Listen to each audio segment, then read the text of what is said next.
Hi, welcome to another cinema vlog.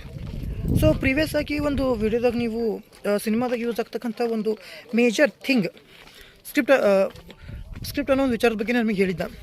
So ಇವತ್ತಿನ ಈ ಒಂದು ವಿಡಿಯೋದಾಗ ನಾನು ನಿಮ್ಗೆ ಇನ್ನೊಂದು ಮೇಜರ್ ಥಿಂಗ್ ತೋರ್ಸಕ್ಕಂತ ಬಂದಿದ್ದೀನಿ.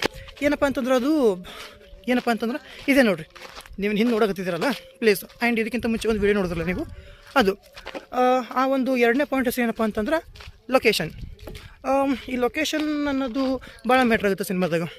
ಬಿಕಾಸ್ ಏನಪ್ಪ ಅಂತಂದ್ರೆ ಒಂದು ಈಗ ಬೈ ಚಾನ್ಸ್ ಲೊಕೇಶನ್ ಒಂದು ಫೀಲ್ ಕೊಡ್ತದೆ ಮನುಷ್ಯನಿಗೆ, ಒಂದು ವಿಜುವಲ್, ಒಂದು ಥರದ್ದು ವಿಜುವಲ್ ಎಫೆಕ್ಟು, ವಿಜುವಲ್ ಸ್ಯಾಟಿಸ್ಫ್ಯಾಕ್ಷನ್ ಕೊಡ್ತದೆ.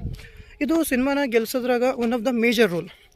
ಯಾಕಂತಂದ್ರೆ ಸುಮ್ಮನೆ ಒಂದು ವಿಚಾರ ಮಾಡಿರಿ, ಈ ಲೊಕೇಶನ್ ನಿಮ್ಮ ಕಡೆ ಹೆಂಗೆ ಕಾಣಾಗುತ್ತದೆ ಈಗ? ಓಕೆ, ಯಾರ್ದೋ ಒಬ್ಬರನ್ನ ಕರ್ಕೊಂಬಂದು ಮರ್ಡರ್ ಮಾಡೋ ಸೀನ್ ಮಾಡೋಕ್ಕೆ ಭಾಳ ನೈಸ್ ಅದಲ್ಲ ಇದು. ಸೊ ಜಸ್ಟ್ ಜೋಕ್ ಮಾಡಕತ್ತೀನಿ, ಯಾರು ಆ ಥರ ಪ್ಲ್ಯಾನ್ ಮಾಡೋಕೆ ಹೋಗ್ಬೇಡ್ರಿ.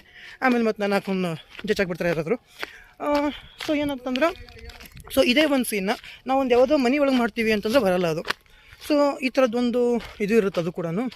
ಸೊ ಸೆಕೆಂಡ್ ಪಾಯಿಂಟ್ ಏನಪ್ಪ ಅಂತಂದರೆ, location also one of the major things in cinema which is gives lot of visual satisfactions ಅಂತ ಹೇಳ್ಬೋದು ನಾವು. ಸೊ ಈ ಒಂದು ವಿಚಾರ ತಿಳ್ಕೊಂಡಿದ್ದಕ್ಕೆ ನಿಮಗೆ ಖುಷಿಯಾಗಿದ್ದಲ್ಲ ಗೊತ್ತಿಲ್ಲ, ಬಟ್ ಹೇಳಿದ್ದಕ್ಕೆ ನನಗೊಂದು ಸ್ವಲ್ಪ ಖುಷಿ ಆಗುತ್ತದೆ.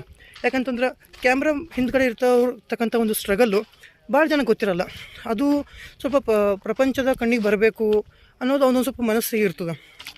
ಸೊ ಅದೊಂದು ಆ ಒಂದು ಪ್ರಯತ್ನ ನಾನು ಚಿಕ್ಕದಾಗ ಮಾಡ್ತಾಯಿದ್ದೀನಿ ಅಂತ ಅನ್ನೋದೊಂದು ಮನಸ್ಸಿಗೆ ಖುಷಿ ಅನ್ನಿಸ್ತೋ ವಿಚಾರ ನನಗೆ. ಸೊ ಮತ್ತೆ ಸಿಗ್ತೀನಿ ನಮ್ಮ ನೆಕ್ಸ್ಟ್ ಒಂದು ವಿಜುವಲ್ ಒಳಗೆ.